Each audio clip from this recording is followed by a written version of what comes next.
Welcome दोस्तों, आपका एक बार फिर से स्वागत है आपके YouTube channel get set TET पर। आज हम इसमें चाइल्ड पेडागोजी, कुछ मैथ्स से जुड़े हुए पेडागोजी, कुछ साइंस से जुड़े हुए टॉपिक्स, कुछ एसएसटी से जुड़े हुए टॉपिक्स, ये सब कवर करने जाएंगे। चलिए शुरू करते हैं, वो भी एमसीक्यू के रूप में। ठीक है, फटाफट शुरू करते हैं। Let's begin. जब एक बालक उत्तेजित दशा में होता है तो उसके व्यवहार में आने वाला परिवर्तन है आंतरिक यानी अंदर से, बाह्य यानी बाहरी रूप से, आंतरिक तथा बाह्य दोनों या सामान्य। तो इसका क्या आंसर हो जाएगा? ऑप्शन नंबर सी, आंतरिक तथा बाह्य दोनों। ठीक है, आगे चलते हैं।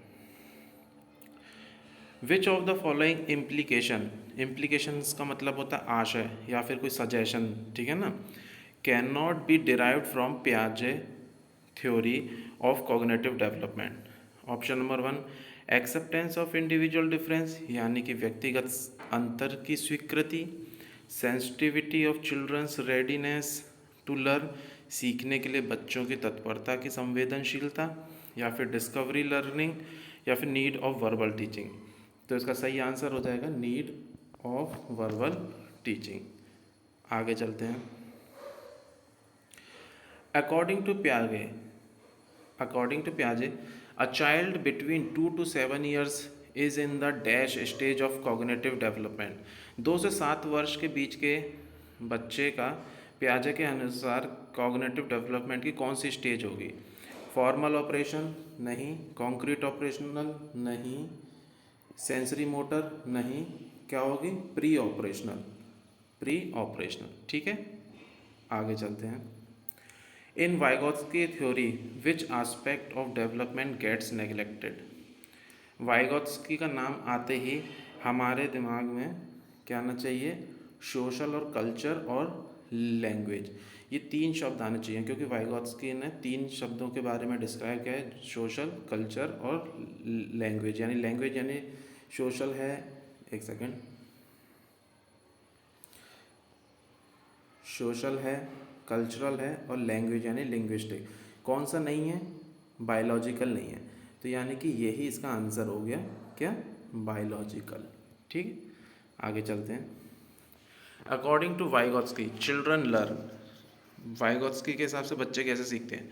मैच्योरेशन होके, reinforcement is offered, by imitation, by interacting with adults and peer. तो इसका क्या आंसर हो जाएगा? By interacting with adults and peer. ठीक है, नेक्स्ट। कॉलबर्ग ने क्या बताया था इसमें से? The stages of cognitive development, the stages of physical development, the stages of emotional development, the stages of moral development. Kohlberg का जब भी सवाल आएगा तो मॉरल वाले जो भी ऑप्शन होगा वो सही होगा। तो इसका क्या आंसर हो गया? The stages of moral development. आगे चलते हैं। According to Vygotsky, the primary cause of cognitive development is. Vygotsky के हिसाब से कॉग्निटिव डेवलपमेंट का पहला प्राइमरी कॉज क्या है? Stimulus response pairing, social interaction, adjustment of mental schema या equilibration.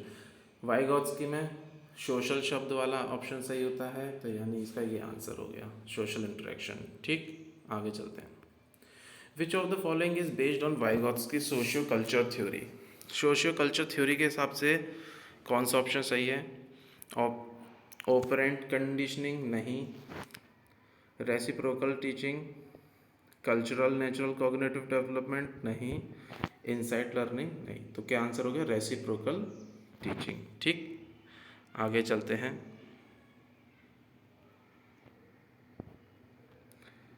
Vygotsky emphasized the significance of the role played by which of the following factors in the learning of children.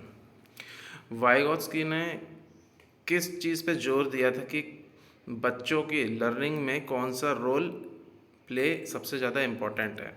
ठीक, तो Vygotsky में हमेशा social वाले शब्द को ध्यान में रखना है, तो इसमें कौन सा ऑप्शन हो गया? C option.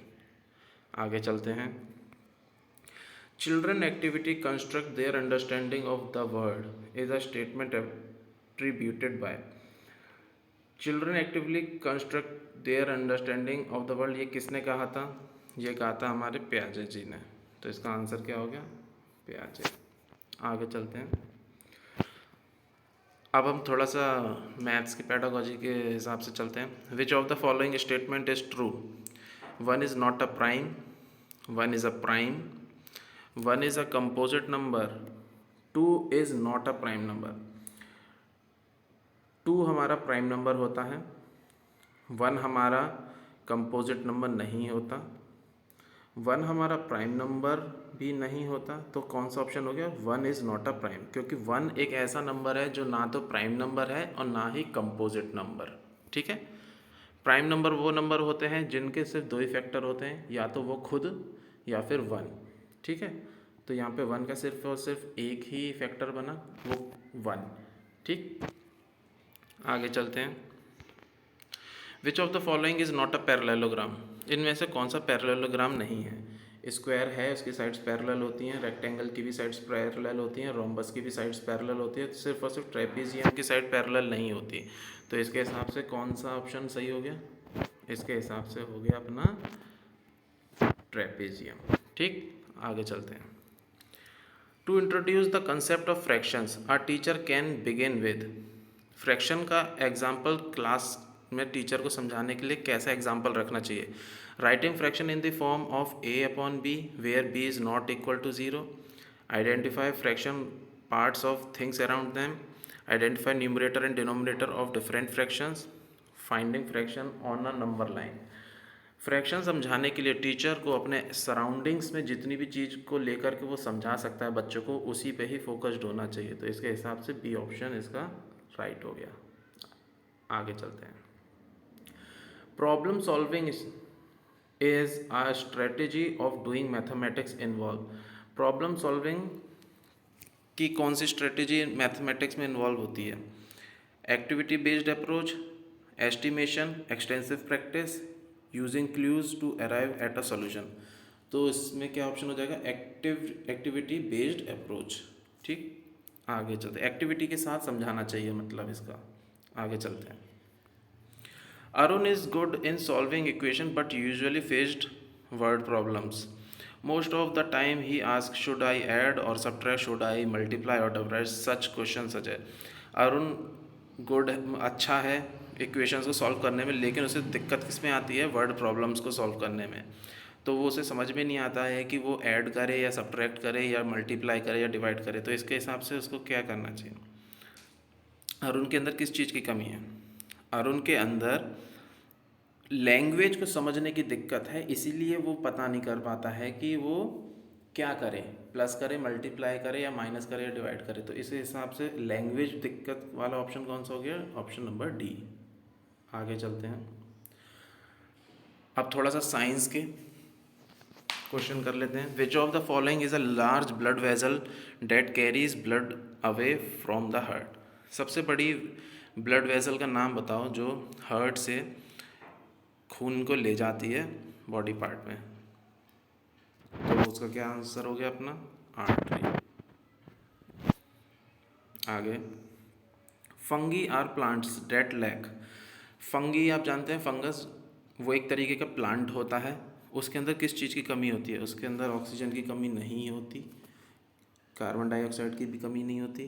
ठीक है, तो कौन सा आंसर हो गया? क्लोरोफिल। वो सफ़ेद रंग की होती है और किसी कलर की होती है, लेकिन ग्रीन कलर की नहीं होती, इसलिए फंगी को क्या ऑप्शन हो गया? क्लोरोफिल। ठीक, आगे चलते हैं। Which organ of the body produce the fluid known as bile? Bile juice कौन बनाता है? बाइल जूस हमारा लीवर बनाता है, जो कि हमारा गॉल ब्लैडर में लीवर से बाइल जूस निकलता है, गॉल ब्लैडर में जाके डाइजेशन का काम करता है। तो इसका आंसर क्या होगा? लीवर। ठीक है, बाइल जूस कौन प्रोड्यूस करता है? लीवर। आगे चलते हैं। Which one of the following is not a function of the liver? Liver का इनमें से कौन सा फंक्शन नहीं है? रेगुलेशन ऑफ ब्लड शुगर है, एंजाइम एक्टिवेशन भी है, डिटॉक्सिफिकेशन भी है, रिप्रोडक्शन नहीं है। तो इसका ये ऑप्शन नहीं है, तो इसलिए क्या आंसर हो गया इसका? रिप्रोडक्शन। ठीक, आगे चलते हैं। A yellow dust appear on the fingers whenever we touch the middle of a flower. These tiny yellow grains are one of the most precious substance in nature because they contain the secret of plant life. What is this dust called? जब हम जब भी हम कोई flower को छूते हैं centre से, तो उसमें इसका येलो कलर का पोर्शन हमारे फिंगर पे आ जाता है। वो येलो कलर की जो भी चीज़ है वो क्या है? वो पॉलेंस होते हैं। ठीक है ना? क्या होते हैं? पॉलेंस। आगे चलते हैं। Through which of the following states Chambal river does not flow? कौन से स्टेट से चंबल रिवर नहीं जाती है? तो इस उत्तर प्रदेश से जाती है, मध्य प्रदेश से जाती है, राजस्थान से भी जाती है। किससे नहीं जाती? गुजरात से। तो इसका आंसर क्या हो गया? गुजरात। आगे चलते हैं। In which city of India 90% of world small diamond process? दुनिया भर का 90% का जो हीरो का तराशा जाता है वो कौन से इंडिया की सिटी में करा जाता है? बड़ौदा में नहीं किया जाता, मुंबई में भी नहीं, जयपुर में भी नहीं। तो इसका आंसर क्या है? सूरत। कहाँ किया जाता है? सूरत। ध्यान रखेंगे। आगे चलते हैं। The following two states are largest producer of coal in India. India में सबसे ज़्यादा दो ऐसे राज्यों के नाम बताइए जो कोयला प्रोड्यूस करते हैं। तो उसका आंसर क्या है? झारखंड एंड छत्तीसगढ़। आगे चलते हैं। Which of the following states has largest coast line? Coast line मतलब समुद्री तट। ऐसा कौन सा स्टेट है जिसकी सबसे लंबी समुद्र तट रेखा है, यानी कि सबसे ज़्यादा हिस्सा समुद्र को टच है? तो इसका आंसर क्या है? गुजरात। करीब 1915 किलोमीटर्स का इसका लंबाई है। तो करीब करीब आप 2000 किलोमीटर की इसकी लंबाई मान के चलिए। ठीक है, आगे चलते हैं।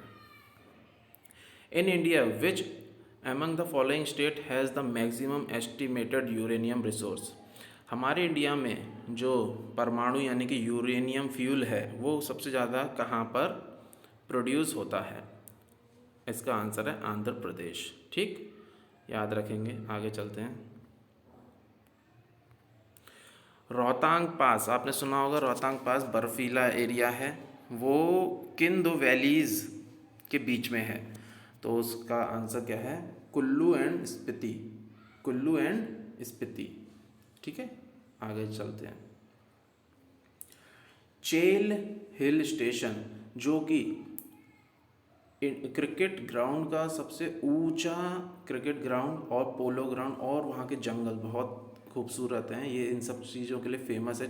चेल हिल स्टेशन वो इंडिया में कहाँ पर लोकेटेड है? तो इसका क्या आंसर हो जाएगा? हिमाचल प्रदेश। हिमाचल प्रदेश। आगे चलते हैं। Which of the following crop is known for its medicinal property? इनमें से ऐसी कौन सी फसल क्रॉप है जो कि हमारे दवाइयों में काम आती है? ठीक है ना? पीपल नहीं, शुगर केन नहीं, एलोवेरा इसका आंसर है। एलोवेरा ही एक ऐसी क्रॉप है जिसको हम दवाई की तरह यूज़ करते हैं। इससे हमारी स्किन डिसीजेज़ और अल्सर, जो पेट में जो दाने हो जाते हैं ज़्यादा गर्मी की वजह से फोड़े हो जाते हैं, उन सब में इलाज में काम आता है। ठीक है, आगे चलते हैं। Which of the following soils is suitable for cotton production? Cotton यानी रुई कपास के प्रोडक्शन के लिए किस तरीके की मिट्टी का यूज़ किया जाता है? इसका आंसर है ब्लैक सॉइल यानी कि रेगर सॉइल। ठीक, आगे चलते हैं। कान्हा नेशनल पार्क जो कि मध्य प्रदेश में है वो कौन सी तरीके की प्रजाति यानी कि स्पीशीज़ के लिए फेमस है? इसका आंसर है टाइगर्स। ठीक, ध्यान रखेंगे। आगे इसी के साथ हमारी आज की वीडियो यहीं समाप्त होती है। अगर आपको ये वीडियो अच्छी लगी है तो लाइक करिए, सब्सक्राइब करिए, शेयर कीजिए। धन्यवाद। Thank you. Bye bye.